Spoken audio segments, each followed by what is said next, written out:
क्या आपने कभी सोचा है कि कुछ लोगों की मेहनत के बाद भी उनके जीवन में बरकत क्यों नहीं आती? पैसा आता है मगर टिकता नहीं, सेहत खराब रहती है, कामयाबी कदमों से दूर रहती है और परिवार में अशांति बनी रहती है।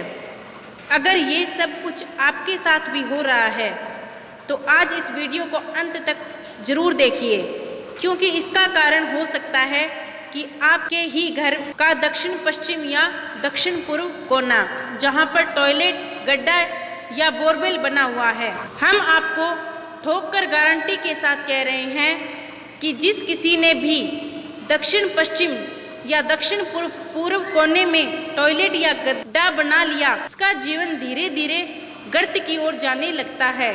शुरुआत में कुछ पता नहीं चलता, पर 2-3 साल बाद धीरे धीरे हालात बदलने लगते हैं।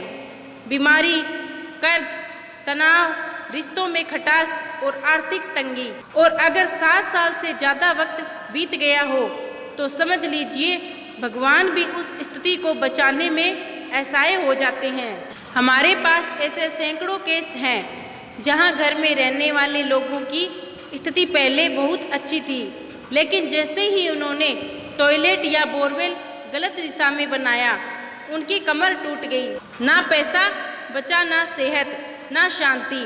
और सबसे खतरनाक बात यह है कि ये दोष रिपोर्ट में भी नहीं आता, बीमारी पकड़ में नहीं आती, लेकिन शरीर धीरे धीरे कमज़ोर हो जाता है। अब सवाल उठता है कि क्या इसका उपाय है?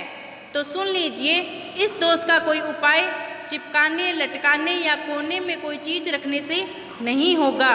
ये दोष जब टॉयलेट या गड्ढा बनाकर किया गया है तो इसका समाधान भी तोड़कर ही किया जा सकता है।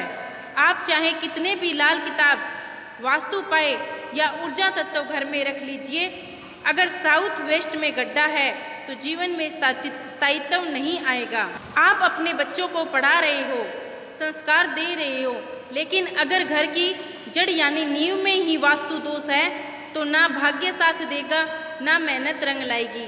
और आप चाहते हो कि अगली पीढ़ी बर्बादी से बचे तो सबसे पहले इस वास्तु दोष को खत्म कीजिए। वास्तु कोई अंधविश्वास नहीं है, ये एक विज्ञान है। और अगर आप इसे समय रहते समझ गए तो आप अपनी ज़िंदगी ही नहीं, अपने बच्चों की भी कई पीढ़ियों को बचा सकते हैं। तो इस वीडियो को उन लोगों तक जरूर पहुंचाएं जिनके घर में ये दोष है, क्योंकि इससे बड़ा पुण्य कोई नहीं होगा। याद रखिए, दक्षिण पश्चिम में दोष तो जीवन में हाहाकार निश्चित है। समझदारी इसी में है कि समय रहते संभल जाओ। राम राम दोस्तों, धन्यवाद।